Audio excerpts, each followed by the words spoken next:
Hello everyone, welcome back to our channel and to our second vlog. Upon recording this video, it is August 3 here, Saturday, and based on the weather forecast, the temperature today will range from 14 up to 26 degrees and the day will be mostly cloudy. As promised in our first vlog, we will share with you why our family is in Canada. We'll do that briefly in this video, and then we will tackle the main topic for today, which is house hunting here in Regina. So, why we are here in Canada? We are a family of 4, my husband, myself, and our 2 kids aged 11 and 12 as of this recording. Back in the Philippines, my husband and I are separately employed by well-known multinational companies. He was working with a single company for 22 years, and as for me, I had a total of 3 previous employers where I stayed an average of 5 years each. We had our own house and car, and relatively, we can say we had enough earnings to maintain a decent life for the whole family. Until around 2016, when we were somewhat convinced by some friends to look at migrating to other countries with the hopes of living in a better environment and wider opportunity, especially for the kids. Kung tutuusin, staying in the Philippines would be the most convenient choice for me and my husband. But as we normally are, we sometimes want to take on some challenges to achieve certain goals. We were looking to migrate to Australia then, but we decided to put it on hold with respect to some important personal considerations during that time. After some personal and professional events that we went through from 2020 to 2023, and by the way, we would like to thank our previous employers and superiors for that. We finally decided to take a big leap. We decided to apply for me to become a student here in Canada and for my husband to have an open work permit. Canada offers this to foreign and international students, and you can even bring your children with you and they can study for free. There were recent changes in the policy though, that's why we are very grateful to God that He allowed us to be approved first before the policy was amended. If you want me to share how we applied, you can let me know in the comment section so I can make another video about it. Otherwise, there are many good Pinoy vloggers as well who have those detailed contents. On to our next and main topic. How did we find a house to lease here in Regina? Let's first tackle some timings. When our visas were approved, the next thing we did is to book our flights since mas cheaper pag nag-book ka na malayo pa yung travel date. My first day in school is scheduled on August 29, and we booked our flight 1.5 months earlier since ina-anticipate namin that we will stay in Airbnb houses muna while we are looking for a house to lease for at least a year. Hence, we arrived July 17th here in Regina. But while we are in the Philippines pa, we were already searching for places to rent. Now, let's divide the topic into 3. 1. How we select the area. 2. How we search for the houses to rent. And 3. How we confirm the lease. First, selection of the area.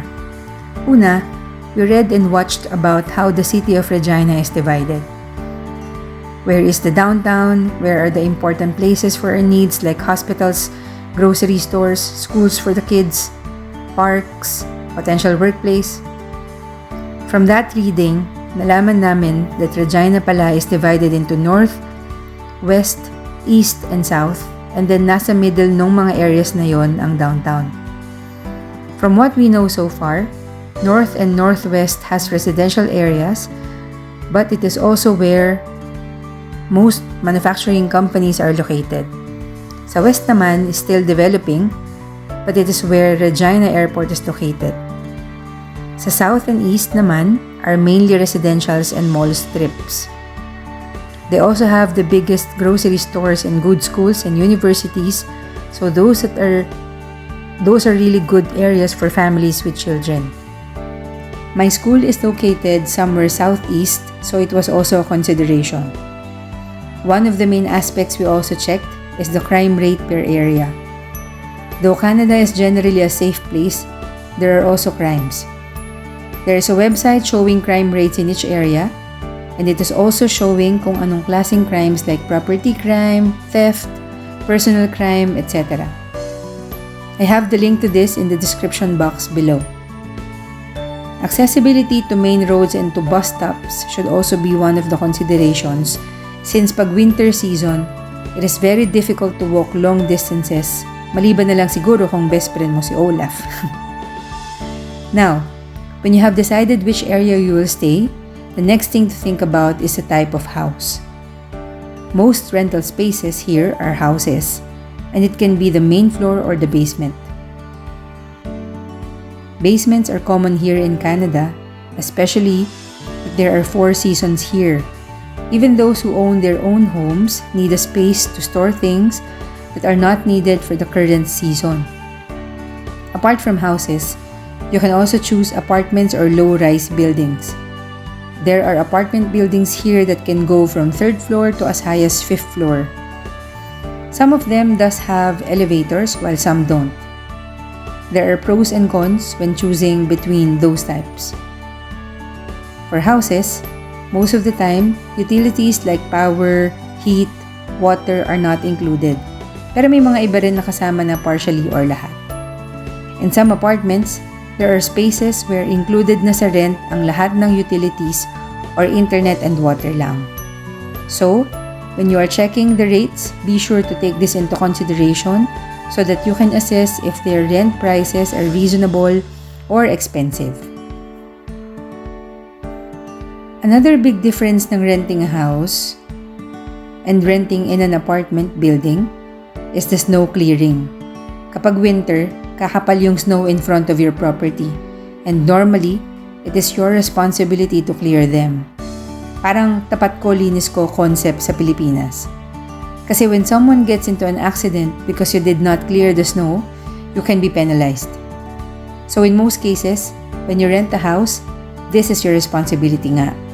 However, in the case of apartment buildings, normally may staff sila who will do this for the tenants since that space is a shared space for all of you in that building. So, bawas tong time na to, imbes na gawin mo to before ka pumasok sa work or pag-uwi mo from work. In terms of appliances naman, most of the rental spaces includes basic appliances like stove, oven, microwave oven, and washer and dryer. Ang isang disadvantage minsan sa apartment, some of them, is that the laundry area is shared and not in suite. In most houses, you usually have your own so you don't have to line up para makapaglaba. If this is a major concern based on your family's needs, then be sure to clarify this as well. Now we go to the second aspect under house hunting, which is how we search for houses and apartments. There are many ways to do that, but please be extra cautious if you are doing it online just like how we did it, to ensure lang na you are not dealing with scammers. Some of the popular sites where you can do your search are rentals.ca, Kijiji, Zumper, and even in Facebook marketplaces. For our case, we searched from all of these and tried contacting as many as possible based on the criteria that we have set based on our needs. One thing we would like to highlight is, in renting houses or apartments here, you can deal directly with the owner or the landlord, and you can also deal with real estate companies who owns multiple properties and have dedicated teams to cater to the client's needs.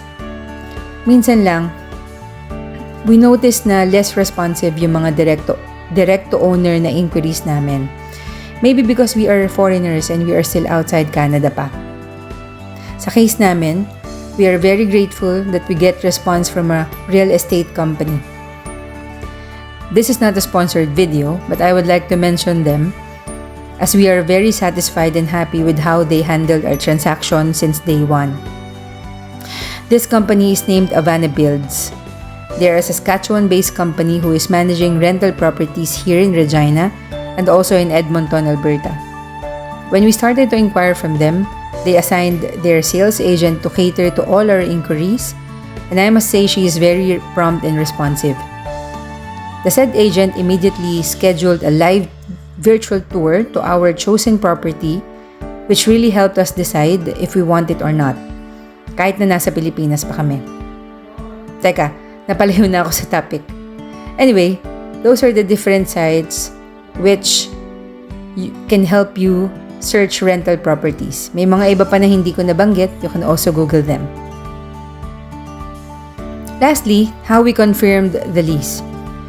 When we confirmed that we are taking the place, she sent us the application form which we filled out and then submitted back to her. Together with the application form, they required a bank certificate and a valid ID. In a matter of just a day or two, it was approved and we proceeded immediately to lease agreement signing, which was also done online. They even allowed us to start renting exactly on the day that we are arriving, kahit it's in the middle of the month. Diba I told you, we arrived July 17. So instead of requiring us to start the rent July 1, they allowed us to pay lang prorated July 17 to July 31 of 2024. After signing and after payment of the security deposit, they gave us instructions on how to set up all our utilities like heat, power, and water. Unbelievably, we were able to set up all our utilities habang nasa Pinas pa kami. Because Saskatchewan has a centralized website where you can create your profile and apply to all those utility companies at once. If we compare it sa atin sa Pinas, isa-isa natin tong ginagawa. Like pupunta tayo sa Maynilad, sa Meralco, sa PLDT, and mag-fill out tayo ng mga 3 pages na application form sa bawat isa, tapos all of these are face-to-face pa. Then we will wait for roughly a week or 2 before they approve. Dito, in one click, you can apply for all of them, tapos they will confirm back within 48 hours that your account has been set up. I hope we can benchmark from this best practice here in Canada para we can have more efficient process din sa Pinas. And that's it. I think that's all for now in terms of how to do house hunting dito sa Regina. In case some of you is asking kung may recommended ba kami na area dito, at least based sa mga nabasa and nakita namin so far, I think east and south are good and safe areas, specifically sa Harbor Landing sa south, and sa east naman is sa area ng Greens. We haven't been to the north, that's why I cannot comment about it pa, but we'll mention that in the next vlogs pag nakaikot na rin kami doon.